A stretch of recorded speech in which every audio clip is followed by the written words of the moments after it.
Oi, gente. Espero que todos estejam tendo ótimo fim de semana. I hope you guys are having a good weekend, fim de semana. Okay, so if you've seen the thumbnail, I'm sure you can probably guess where I'm going to go, so I'll just dive in. There's a word called indoctrination. Now, if you don't know or are unfamiliar with what that means or have never even heard it, to be indoctrinated is the idea or the process in which you are taught to accept a set of beliefs and to be uncritically about those beliefs. So in other words, I want to, not me, but if someone's trying to indoctrinate you, they're trying to change your mind about something or get you to accept something that you won't be disagreeable about. Now, in some ways that can be good, but I'm always leery about accepting anything that you can't pose questions. But anyway, I think that when you really look at the society that we're living in, we as men have incrementally, systematically, and inadvertently, sometimes purposely, been indoctrinated to accept a lot of simp ways and simp behaviors. Now, it's a gracious thing for us in this travel slash pseudo slash red pill slash space that we have been made to realize, okay, those things, a lot of which that we have learned, taught, and been indoctrinated into believing were completely false. In other words, now that we are of a thinking age where we can question things, we realize that now the very things that we were taught to believe and those things that we were told that we should want, they were the ideologies of other people who we now realize it was more to their benefit because they could take advantage of us. Something that I said in one of my last videos, the person that doesn't realize their power, to the degree of their power rather, will be taken advantage of by those who do. And a lot of times it'll be to their detriment. But anyway, so you've seen the thumbnail and think about the movie Coming to America. And there's a plethora of movies that I think that had this same theme that I'm going to talk briefly about. Excuse me, hit a bump. Anyway, so when Prince Hakeem, Eddie Murphy's character, it was time for him to marry and be next in line to take over the throne, there was a woman, and the character's name was Amani Aziz. She had been set aside for him since birth.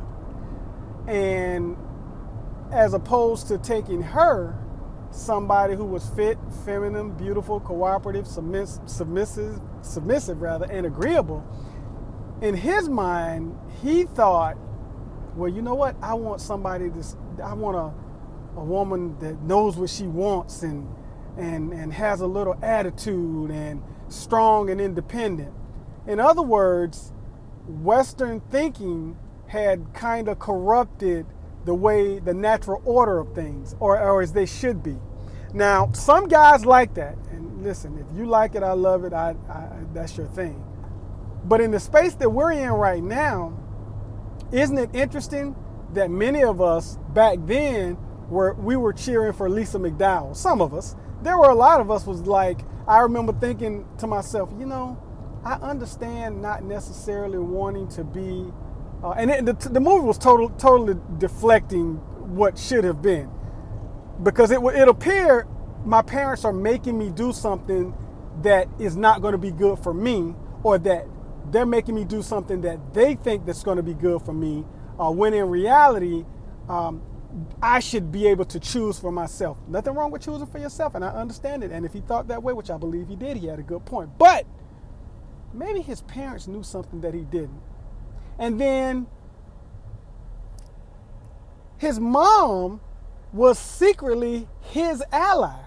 in wanting him to get somebody kind of strong and independent. When I guess when the movie kind of ended, you realize, or a little bit before the movie ended, you realize, she had also been corrupted a little bit in some of those ways. Put the sock in it, Jeffrey. The boy is in love.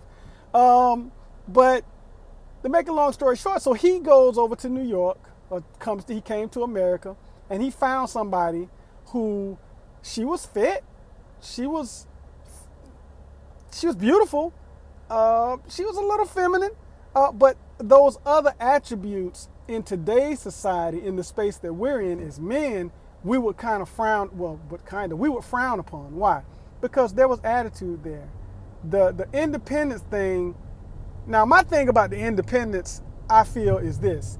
If you have a degree of independence before I meet you, that's fine, because you should be able to handle your own business as a card-carrying adult. But when we are together, then there are just certain shots that you're just not going to arbitrarily, unilaterally call as you did when you were single. That's not going to happen. And I think from our understanding of independence, or how it is in Western society, women, a lot of the strong, independent, I don't need a man type, they are the ones who get into relationships and still feel as though they can carry themselves and behave as they're single. In other words, they feel like they can control everything. They can call the shots. They are their own individual, and nobody tells them what to do. Nobody directs them in how to do things. It's their way or the highway, and they are the prize. Those type of people.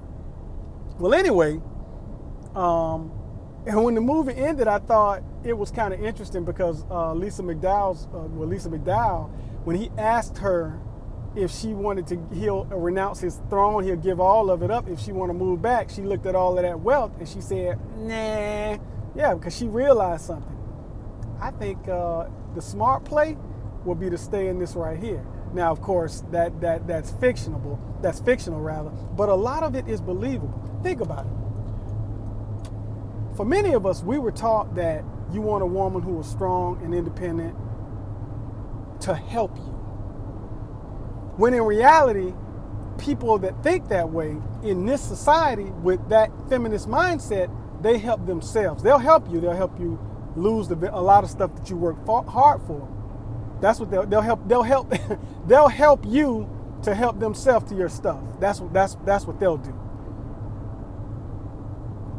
And isn't it interesting?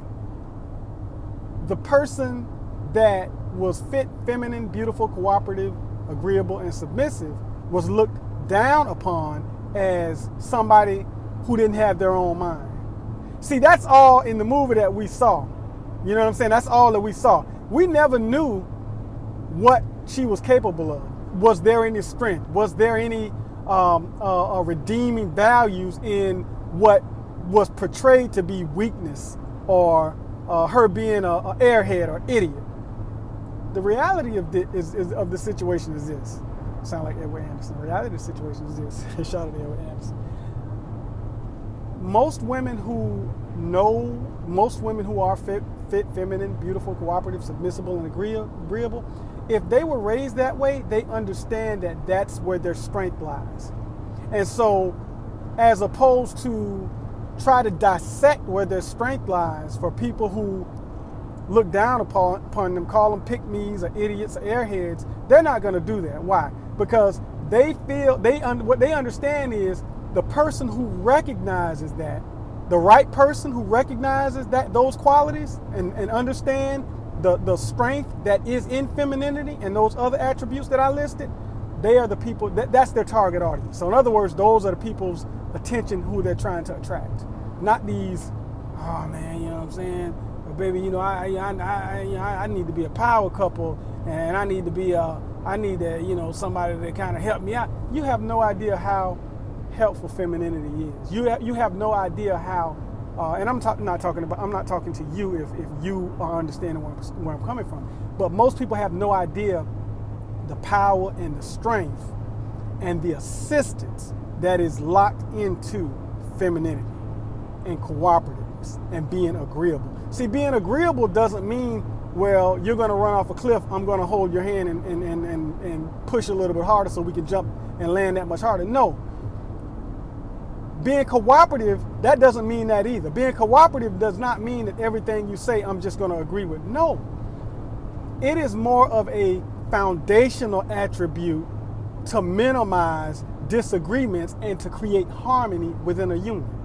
So it has nothing to do with somebody not pulling the reins back on you and saying, hey, baby, I know that you want to do this, and I think it's a very good idea, but did we consider this? Did we consider that? Or how about this? Or can we do this first? And if this don't work, then there's a lot of intelligence locked in cooperativeness and being agreeable. So if you're thinking, oh man, you know, yeah, Lisa McDowell carried the boy. She was strong and independent, and that's cool. But that other lady that barked like a dog, yeah, I don't want her because she was stupid. You're sadly mistaken and you're deceived. And ask yourself this question. Ask yourself this question, because I had to ask myself this question in the process of making this video. What was I really, knowing that I know, well, back then, but knowing that what I know now, is there anything in me that still finds that sassiness a bit attractive or a turn on? Is there something in me, or is it just, or do I see it for what it really is, just straight up rebellion and drama? Because some people still like that. Some people would still choose Lisa McDowell over Imani Aziz. And if you're that person and you are making videos for this space and you say that you are a red pill or, you know, whatever pill we attach to it, then you might want to question what it is that you say you are and what you actually believe, and check out if or how much you've been indoctrinated. Because for people in this space, when we go back and we look at movies like that, we will take Imani Aziz over Lisa McDowell every single time. But anyway, yeah, I'm going to jump off of here. I've been on here too long. I actually was going to be on here for about 3 or 4 minutes, so I just decided to ramble. I was on my way somewhere, and that thought just kind of came. I saw a thumbnail, and I was like, you know, I want to talk about that.